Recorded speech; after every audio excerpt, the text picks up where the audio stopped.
this for me? Somebody leave this up here for me? That's for me. That's very nice. It's for Shaun. Yeah. It's a little early for Valentine's Day. Thank you all for being here, ladies and gentlemen. Today, as you probably noticed when you closely watched the President's remarks earlier, is all about the initiatives he's put forward to help responsible homeowners. I have with me here today the Secretary of Housing and Urban Development, Shaun Donovan, who is spearheading these initiatives for the President and can describe them to you in detail and take your questions about them. And with that, I turn it over to the Secretary. Thanks, Jay. Obviously, we'll just be brief here and leave plenty of time for your questions about the specifics. There were a number of pieces to what the President talked about today. But most importantly, he talked about middle-class families who have been playing by the rules, doing everything right, paying their mortgages on time, and have not been able to benefit from record low interest rates. Through strong administrative action, as part of our We Can't Wait efforts across the administration, last fall we took very important steps to open up refinancing for Fannie Mae and Freddie Mac borrowers who are underwater. But today we still have too many families who may live next door to a family that, just like them, is paying their bills on time with their mortgage, and only because they have a Fannie Mae or Freddie Mac or an FHA mortgage, they've been able to lower their bills by an average of $3,000, and as a result, help not only themselves, their neighborhood, but also the economy more broadly.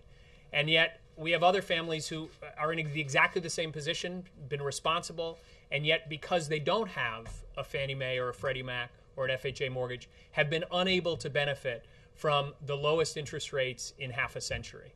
As the President said in his State of Union, we need to get back to American values that are about everybody being responsible, playing by the same set of rules, and everybody having a fair shake if they're doing the right thing and being responsible. That's what fundamentally this announcement was about today, was making sure that those families, any family that's doing the right thing, can benefit from the record low interest rates that we have today.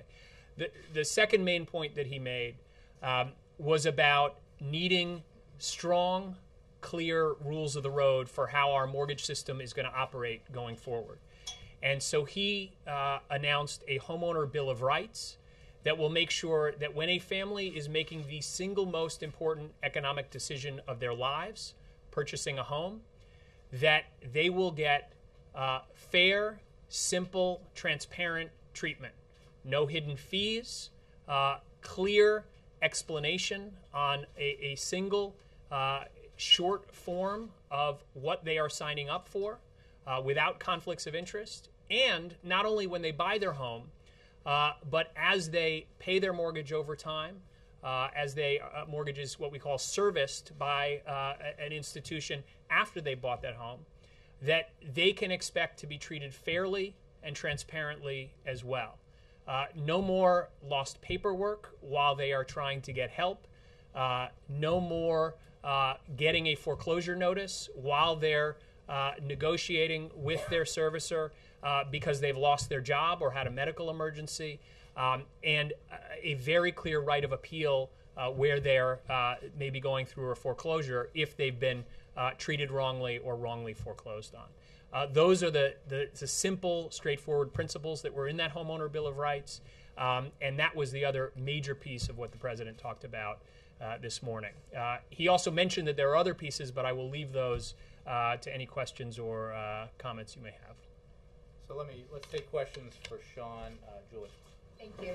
Is there anything in the plan that the President outlined today that actually requires the banks that hold these loans to go along with this, or is the administration just hoping that by sort of creating these more favorable conditions that they'll be compelled to do that? Well, in the end, and this was very important, what the President wants to do is give families the choice, to put the power in their hands to make a decision. A family that's holding a loan that isn't a Fannie Mae or Freddie Mac loan or an FHA loan has the choice to prepay that loan. They could pay off that loan, but they can't refinance today. So the bank will have no ability to say no to homeowners. If we get this bill passed, if we get this program established, families would have the power in their own hands to get a new loan and therefore pay off their existing loan, and servicers could not say no to that. There's no way that they could stop that family from being able to refinance. That would apply to all banks? That's correct. What is holding back those families from refinancing is they don't have an option to refinance their loan today because they are underwater. And by giving them that option, by giving them that path, it would allow them to do that. And banks could not stop that because loans are prepayable. Every family has the ability, if they can pay off the loan, to do that. Laura? I wanted to ask about the FHA, which is already facing record losses. Running this program, would it require some movement of government resources to sort of bolster the FHA to make that possible? Let me take that question on two levels. First of all, there is broad recognition. Economists on all sides of the political spectrum have recognized that a broad-scale refinancing effort is one of the most important things that we can do, not only for families and for the housing market, but also for the economy more broadly. That for the average family, $3,000 more a year in their pocket, every year they pay their mortgage is like a significant tax cut and would boost consumer spending. It also has the effect of making it easier, obviously, for families to pay their mortgages, and therefore reduces defaults, reduces foreclosures, and helps to lift house prices as a result. And so there's broad recognition that this would be good for the housing market and good for the economy. And by the way, Fannie Mae and Freddie Mac and FHA, because of the scale of their portfolios that we already hold, improvements in the housing market would be dramatically good for the taxpayer as well, because it improves the value of all the investments that we already have. So that's, on a broad basis, the primary reason we've proposed this is because this is smart economic and housing policy.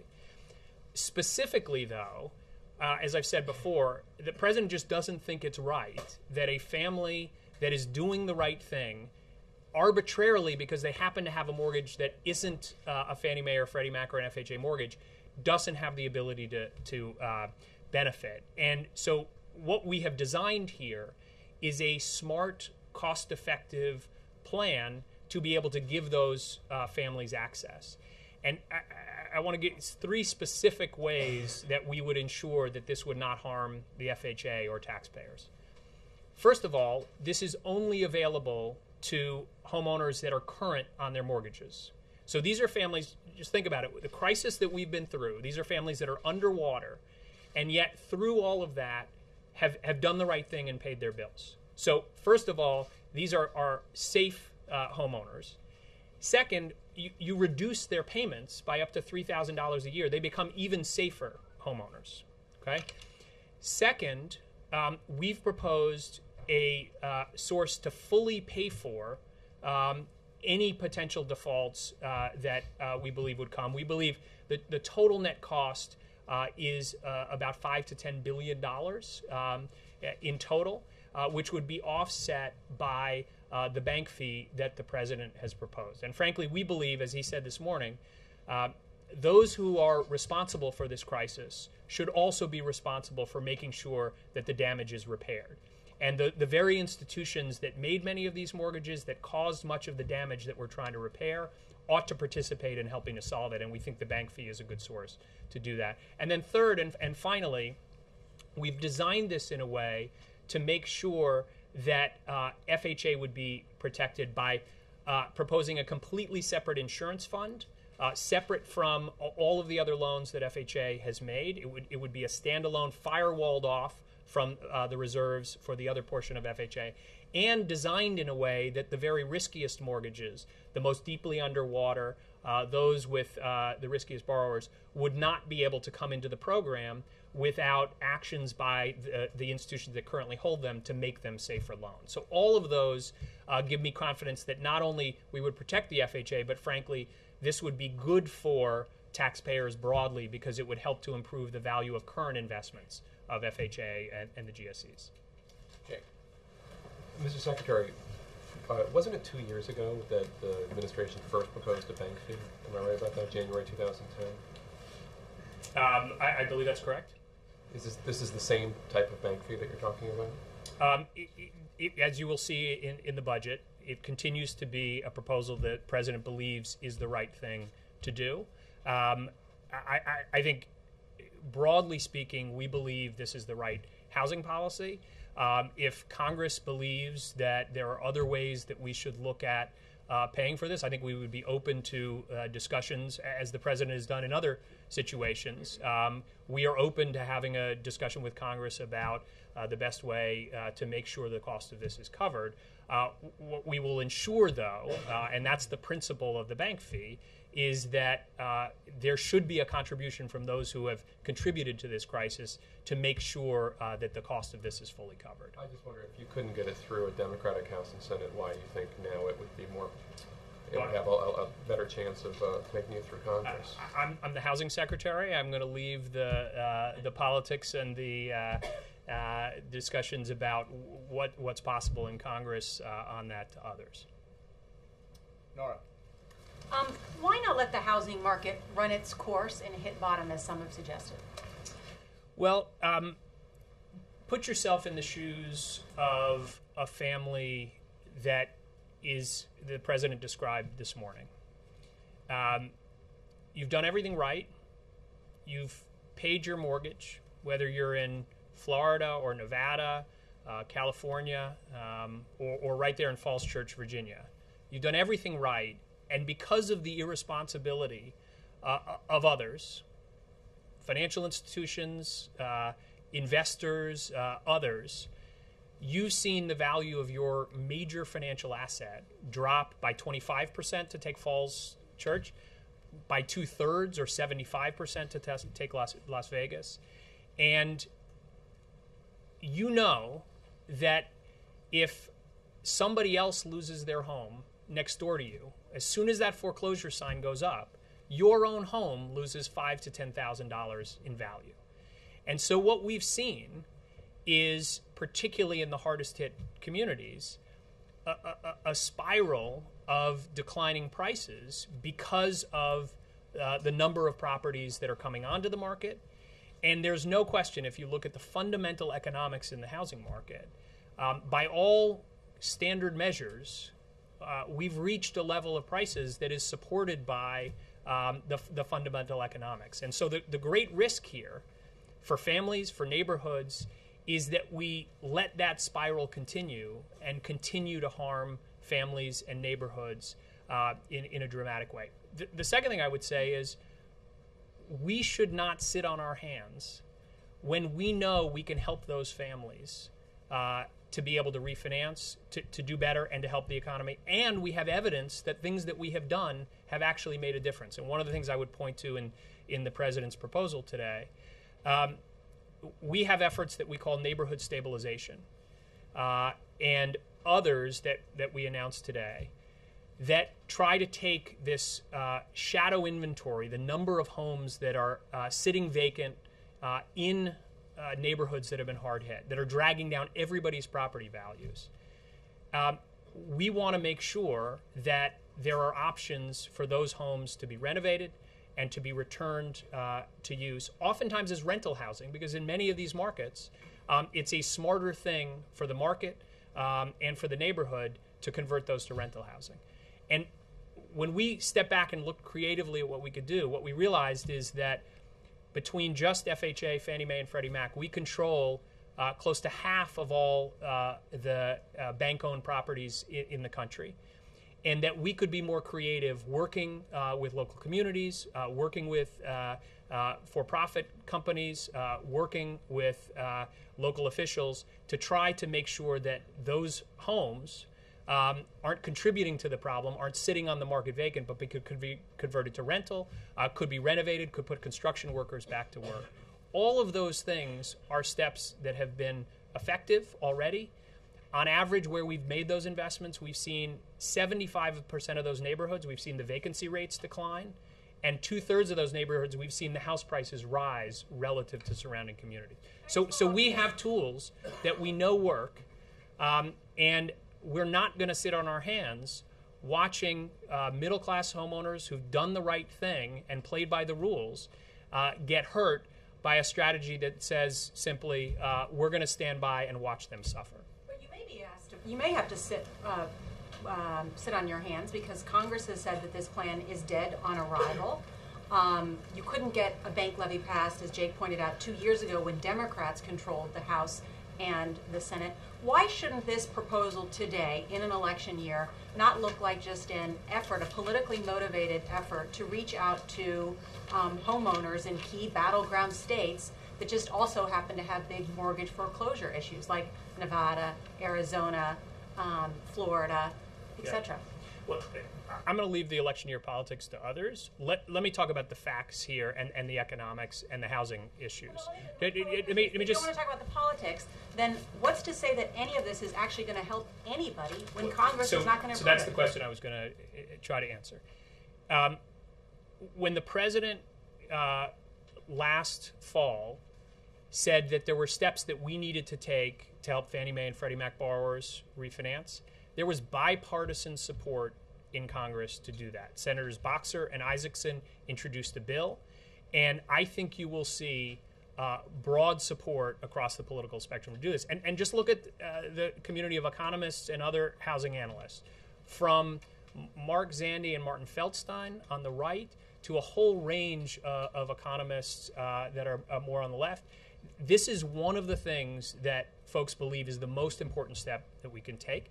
And, by the way, we're not just depending on Congress. Most of the steps that the president discussed today, whether it's the steps with properties, the REO properties that I talked about in the shadow inventory, those are steps that we can take on our own. The steps that we've already taken to help Fannie Mae and Freddie Mac borrowers refinance, steps that we will take as part of this to help FHA borrowers refinance, the Homeowner Bill of Rights, and I could go on. All of these are steps that we can take and we are taking because we can't wait for Congress on these. Okay, sorry, last one. And then the president held up a sheet of paper today and said this is what a form should look like. When is that going to happen when someone gets a mortgage so they can just fill out one sheet of paper? Well, or is that just an empty promise? Now that the CFPB has a director and has taken on its full powers, it is moving forward quickly to issue those forms. And let me be clear about this. So really, one of the get a mortgage with one sheet of paper? Miraculous, isn't it? Look, I have. One of the things I recognize, and this is an important thing about the CFPB that I think has been missed in all the discussion. Before the CFPB, there were 8 different federal agencies, including HUD, that had authority over the home buying process and the mortgage process. By consolidating those, and specifically, both HUD and the Fed had control over those forms that you sign. And there were conflicting rules that we had, and that's one of the things that led to these forms being far more complicated than they should be. The CFPB is simplifying and making more understandable this process, partly by consolidating the authority of conflicting agencies into a single entity. And I think this is one of those things that is good for homeowners, but it's also good for lenders, and it is one of those things that brings together a broad spectrum on the right and the left for things that we can do to simplify and improve the mortgage process. Mr. Secretary, to follow up on Nora's point, in October, the We Can't Wait stuff, how many homeowners have you helped then with Fannie and Freddie mortgages since October when the president said he was going to move? So in total, since, and the program is called HARP, since it was first introduced in 2009, it's helped close to 1 million homeowners refinance. The changes that the president called for and that were then implemented later in the, there were specific details released later in the fall. Those changes began to go into effect just in December. The ones from October of 2011. That's right. The ones. So to be clear, he gave his job speech and called on his administration to work with Fannie Mae and Freddie Mac to make changes. We worked on those through the fall, and they were implemented starting in December. And so already there are tens of thousands of homeowners that have closed on those loans. But again, they've only been in place for a few weeks at this point. where folks can actually get those loans. So, and announced that first plan in February of 2009. It's 3 years ago this month. He promised, I think it was up to 9 million people would stave off foreclosure. You just said he's helped up to 1 million people. So why should the American people have confidence that this is now the fourth or fifth plan you've had? This one's actually going to work. So to be clear, the HARP portion of it, the hope was that it would help 4 to 5 million homeowners. That was one portion of it. And as the president said this morning, while we've made significant steps, we've made real progress.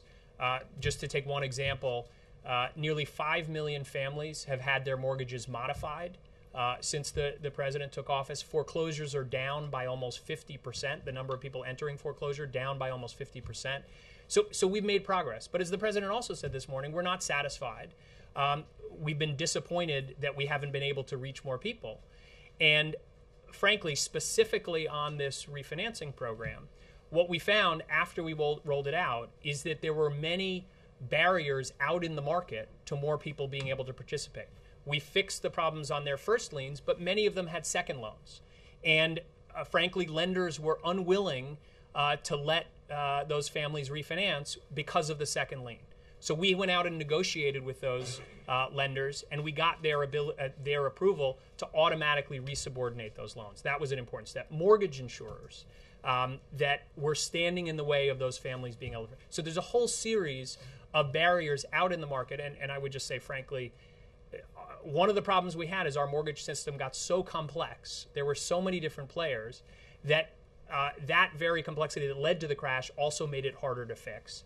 We went out and negotiated with all those, we made steps, and they've all agreed to make changes to allow more families to refinance. And what that means is that there are now about 11 million additional families just with Fannie Mae or Freddie Mac mortgages who will have the opportunity to, if they choose to refinance. Just a quick mechanism thing. When you were saying at the top that basically to make this, the president's plan work, you're going to tell financial institutions they can't say no to refinancing.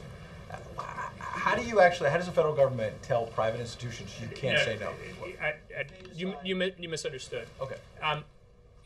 Single-family loans in this country are prepayable, so any homeowner already has the right, even if they're underwater. If you owe $300,000 on your house, and it's a $250,000 house, and you have $300,000, you can go and pay off your mortgage today, right?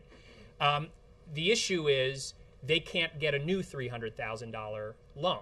So what this plan would do, the way it breaks through this barrier for these families, is to allow them to refinance that loan, to get a new loan that allows them to pay off their existing loan. There's nothing the existing lender can do today. We're not changing this at all. The existing lender today can't stand in the way of a family paying off their existing loan. You're saying if they have $300,000 laying around to pay it off, or how do they do that? I don't understand. They're going to go get a new loan, Okay. and that new loan for $300,000. Okay with that? They're just going to say, okay, this is the rate you have right now. It's fine if you just want to change it. No, what they would do is they would refinance into a new FHA loan, and that would allow them to pay off their old loan. That's what this plan would do. Kristen and Margaret. Thank you. Some analysts in the housing industry have expressed concern that the announcement that the Justice Department is going to set up a residential mortgage-backed securities working group, seems like a task force, could actually wind up making banks more skittish. Is there any concern about that? Well, what I would say, and I would draw an analogy to the work that we've been doing in the servicing arena. The sort of status quo, if you will, is that we have federal enforcement agencies, including HUD, state attorneys general, local agencies, private investors, all pursuing in disparate, disconnected ways their enforcement actions against these the institutions. And just like on servicing, where the potential outcome is that we could have ended up with 50 different sets of rules in different states around the foreclosure process, these enforcement actions dragging on for a decade or more. What we're trying to do with this task force is to bring together the various pieces that are key to the securitization problems, and to coordinate and improve information sharing across those so that we could get to coordinated solutions. So while I believe it will help us reach more significant justice for homeowners and for communities that were harmed, I also think it would have the potential, as the President said in the State of the Union, to turn the page on this era of recklessness faster because of this coordinated action. That's exactly what I think we have been working to achieve in the servicing settlement that we've been discussing. And in that sense, it will bring certainty and clarity to lift a cloud of uncertainty from the market that is holding back lending today.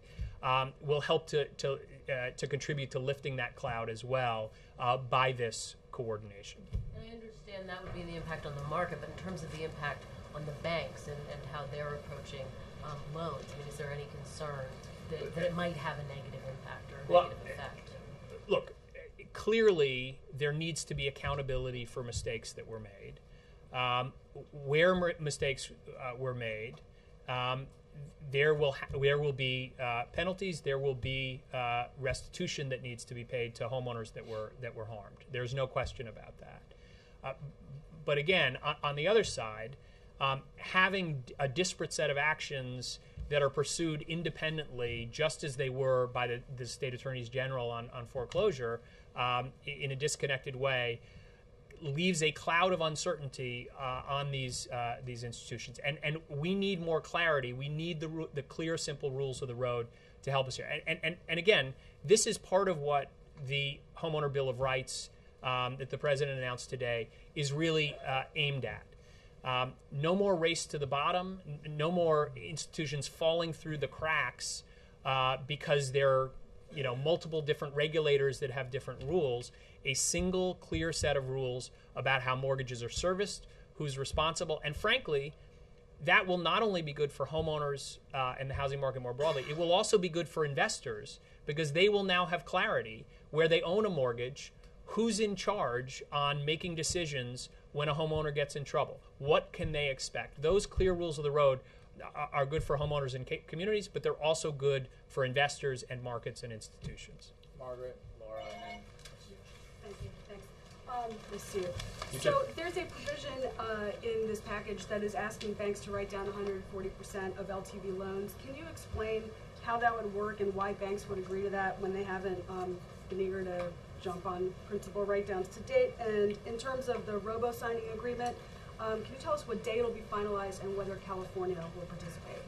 I'm not going to comment on the specifics that you asked about on the servicing settlement. All I would say is that we are making good progress there.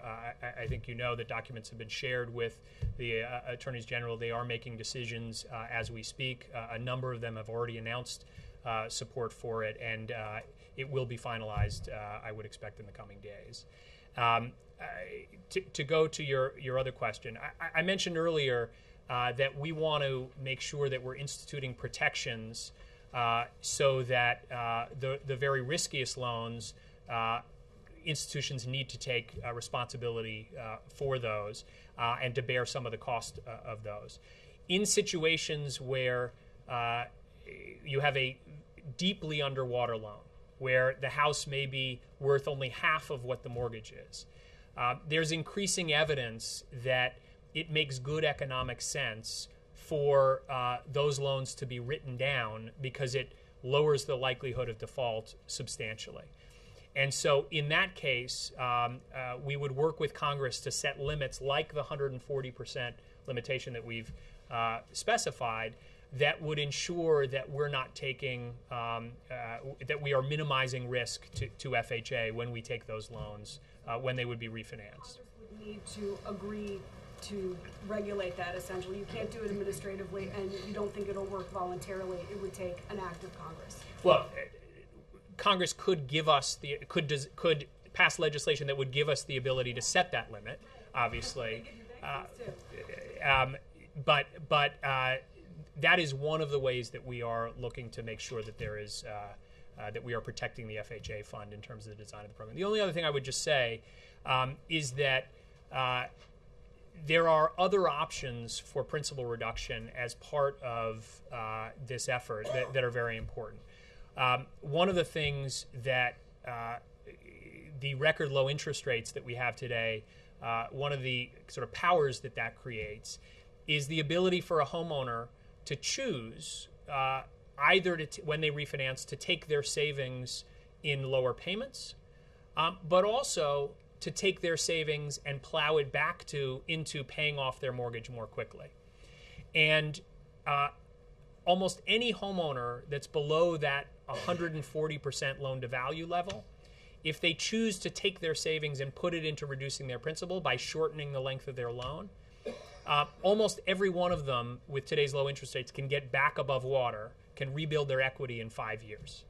And that's something that we would want to encourage with this plan. So what we're proposing is that the closing costs for those refinancings would be eliminated where a homeowner chooses to plow their savings back into reducing equity.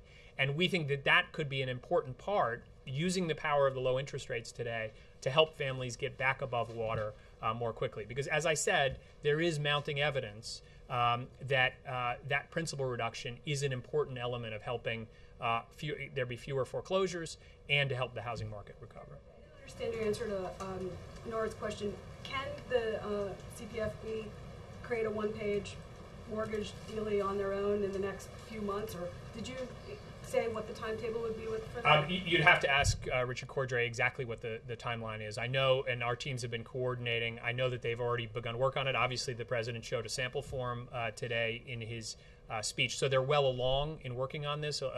Elizabeth Warren began work on this even before she left the agency, so it is well on its way. I don't have an exact date for you on when it'll be completed. Laura?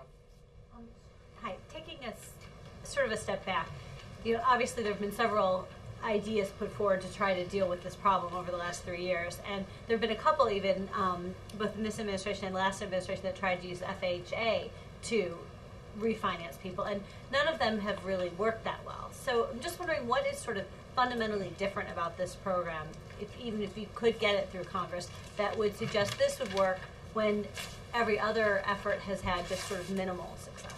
Well, and I talked earlier about the fact that while many of these efforts have not reached as many people as we had originally hoped, if you go to talk to any of those more than a million families who've had their FHA mortgages modified, for example, through our loss mitigation efforts and have been able to stay in their homes, the remaining number of the almost 5 million families that have had them modified through other efforts. If you talk to the 60% of African American or Latino homeowners who were able to buy a home last year because of an FHA mortgage, I think it's fair to say that without FHA, without the programs that we've had and the impact that we've had, this housing crisis would have been much, much worse. We were successful in pulling this housing market back from the precipice, from 30 straight months of house price declines to house prices actually rising in the first year that the president was off. So we have made a real impact, and FHA has been an important part of that and has reached millions of homeowners. So I think it's fair to say that while not all of those efforts have been successful or reached the families we had hoped, there has been a real impact, and you could go talk to those families about that impact. Specifically on this effort, what we've seen is that refinancing is something that middle-class homeowners who've been paying their bills, have been doing the right thing, fundamentally believe is a choice they want to make. Whether it's the million homeowners in HARP that have already participated, or the hundreds of thousands of FHA homeowners who've already refinanced their mortgages through our streamlined refinancing program that we haven't even talked about today. So we believe there is great demand, and frankly, it's a fundamental fairness issue for families that have played by the rules, done the right thing, paid their bills, to be able to refinance. And that incentive, being able to save $3,000 a year on average, is something that we believe families will choose. There was great demand for the other programs, and I'm not disputing that the people who did benefit from them were in fact greatly benefited, but as you said, as the president said, they did not have the kind of impact that was anticipated. So what I'm trying to understand is, should we basically expect similar results this time, and it'll be maybe modest, but the people it helps, it will be very, very helpful, or do you think it'll be bigger? The barriers that we have run into have been resistance from banks, market barriers. I talked about a number of them before, on second liens, on private mortgage insurance. Those are the types of barriers that have stopped programs from reaching as many homeowners as they could have reached before.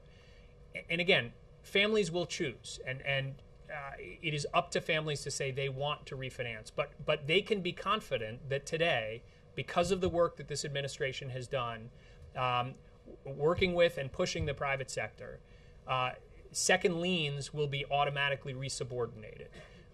Private mortgage insurance, there has been an agreement to transfer that mortgage insurance. That was a major barrier before. Another barrier was the fees and cost of refinancing. Getting an appraisal, for example. The vast majority of these now could use an automated system for appraisal, which eliminates the cost of a full appraisal. And so many of the barriers that have stood in the way before have been knocked down through the hard work of my staff and many others across the administration to remove those barriers that are there before. For this proposal. For this and for the changes that we announced without Congress acting to the HARP program that will allow more Fannie Mae and Freddie Mac borrowers to refinance. Let's do a couple more.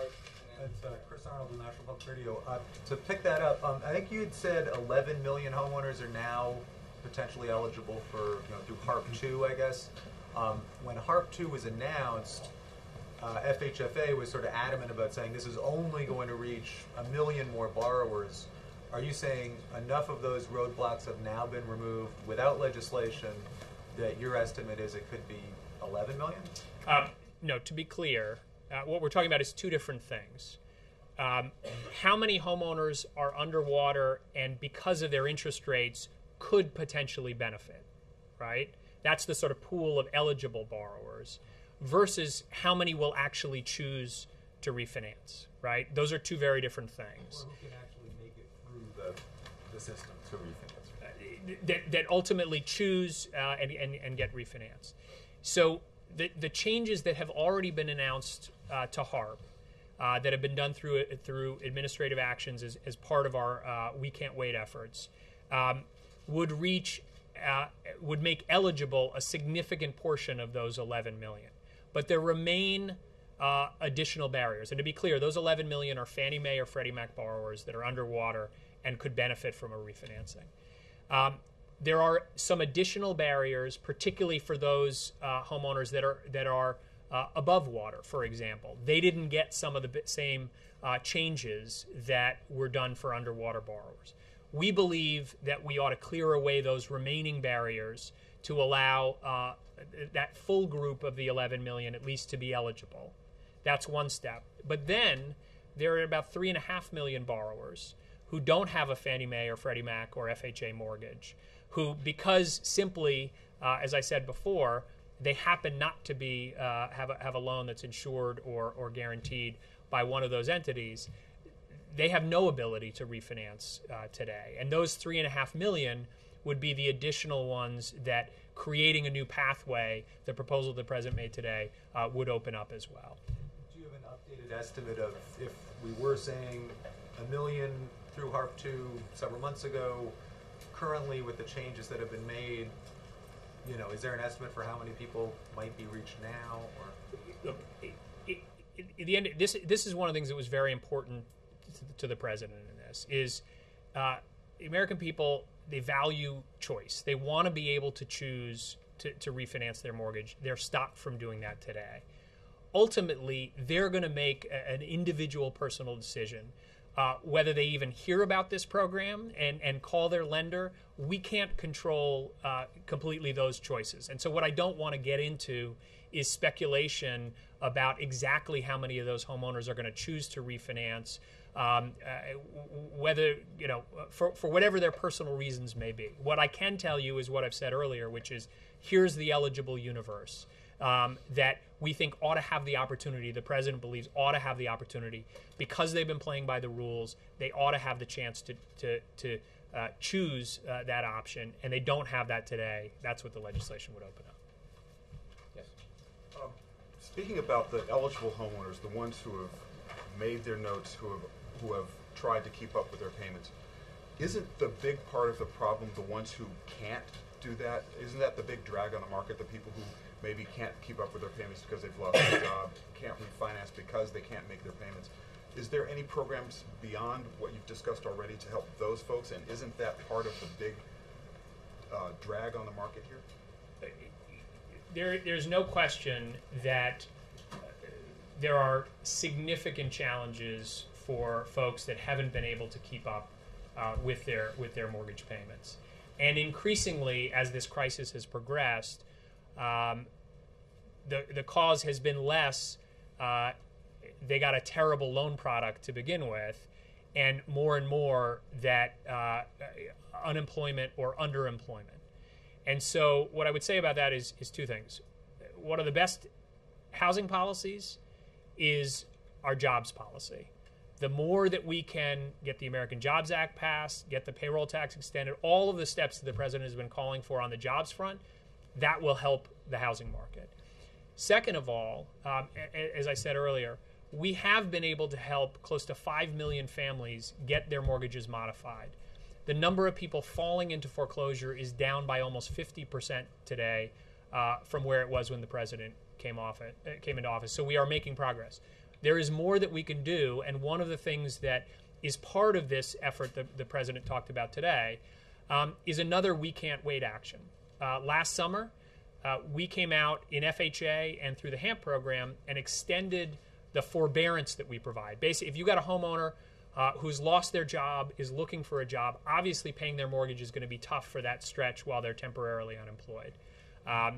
And so we changed our policies to say we would provide, instead of 3 or 4 months of sort of bridge time where we would not require payments, that we were extending that up to 12 months. In fact, today, almost half of unemployment spells are more than 6 months. And so it's a different kind of unemployment challenge we had today. We wanted to adjust our policies. What we've seen is that we took those executive actions and the rest of the market has followed. Fannie Mae and Freddie Mac recently announced that they were extending their own forbearance policies to 12 months. And today, as part of this announcement, Wells Fargo and Bank of America have agreed to extend their forbearance policies to 12 months as well. That's an important additional step. Second, on Friday, we announced that we were making changes to our modification program to HAMP that would allow more borrowers with secondary debt or credit card or medical bills to participate, and some other changes that would expand the eligibility for that program as well. So we do have efforts for that. But I would just come back and your question implied that somehow this refinancing issue isn't a central issue to the problem.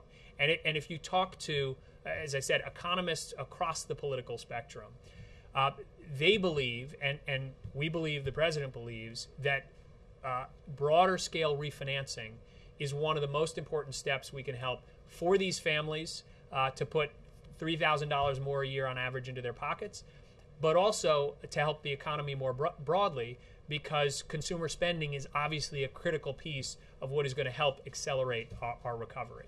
And so we believe that the announcement today on refinancing is also a critical piece of the puzzle, and in fact is one of the most important things that we can do. Thank you all very much. I appreciate it. Thank you, Shaun. Thank you.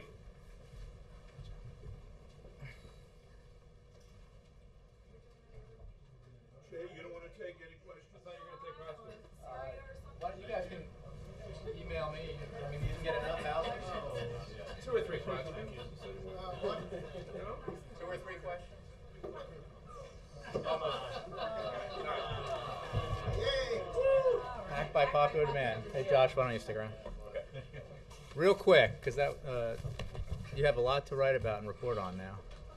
Jake. Can you, there are reports out about some renovations having to do with the Oval Office. And can you explain what is true, what is not true? Is the Oval Office going to have to be vacated for some time? Is the president, whoever he may be, have to be relocated to the Eisenhower Executive Office building?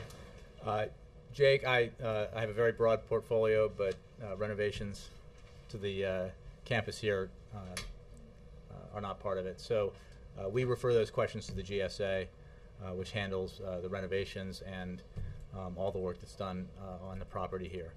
So I don't have anything specific for you. I would just refer you to the GSA. Yeah. Mitt Romney said today that his campaign is not focused on the very poor because they already have an ample safety net. I guess two things. One, does the president think that the very poor already have an ample safety net? And do you have any response more broadly to Romney's comment? I don't have a response specifically to any comment like that by a candidate. The president for himself believes that the recession, the Great Recession, the worst recession since the Great Depression, did harm to Americans of all kinds. And middle-class Americans, lower-income Americans, and poor Americans were hit hard by the recession, and that's why he's been focused very aggressively on doing everything he can to grow the economy and create jobs for everyone. But I don't have anything more on the Republican primary. Mark.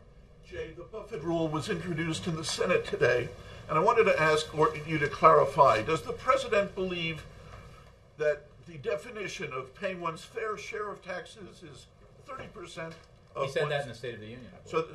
So if you make more than $1 million, earned $1 million or more, as a principle that he would apply to individual tax reform, he believes that the overall principle, as articulated by Warren Buffett, that millionaires, billionaires should not pay a lower effective tax rate than middle-class Americans, in the case of Mr. Buffett, than his secretary. And that level, the president believes, as does Mr. Buffett, should be 30%.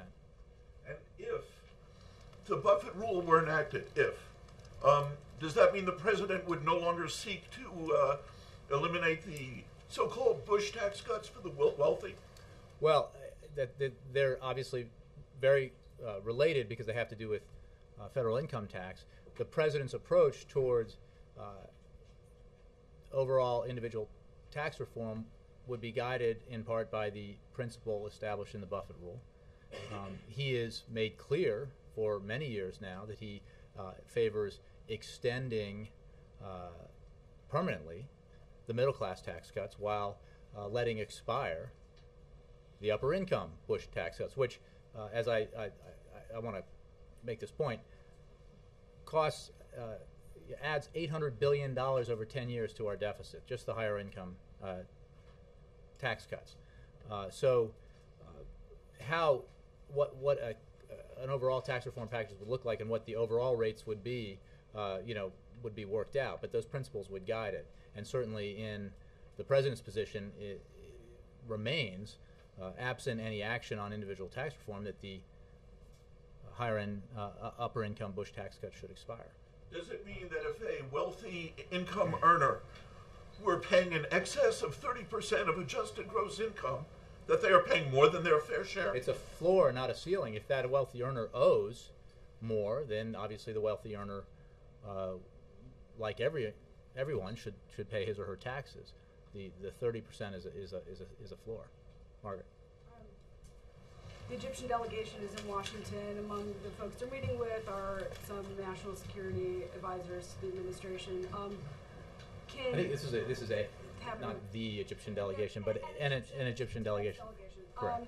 And so what I want to know is, does the president or the vice president intend to speak directly with any of them? And can you give us any update on whether anything concretely, whether the ball has been moved on this sort of diplomatic standoff, and where are those discussions about the NGOs? There are no plans to have the president or the vice president meet with this particular delegation. The president, as I think we read out, spoke with General Tantawi not that long ago, and we are very actively engaged diplomatically with the SCAF, Supreme Council of the Armed Forces of Egypt, on the issue of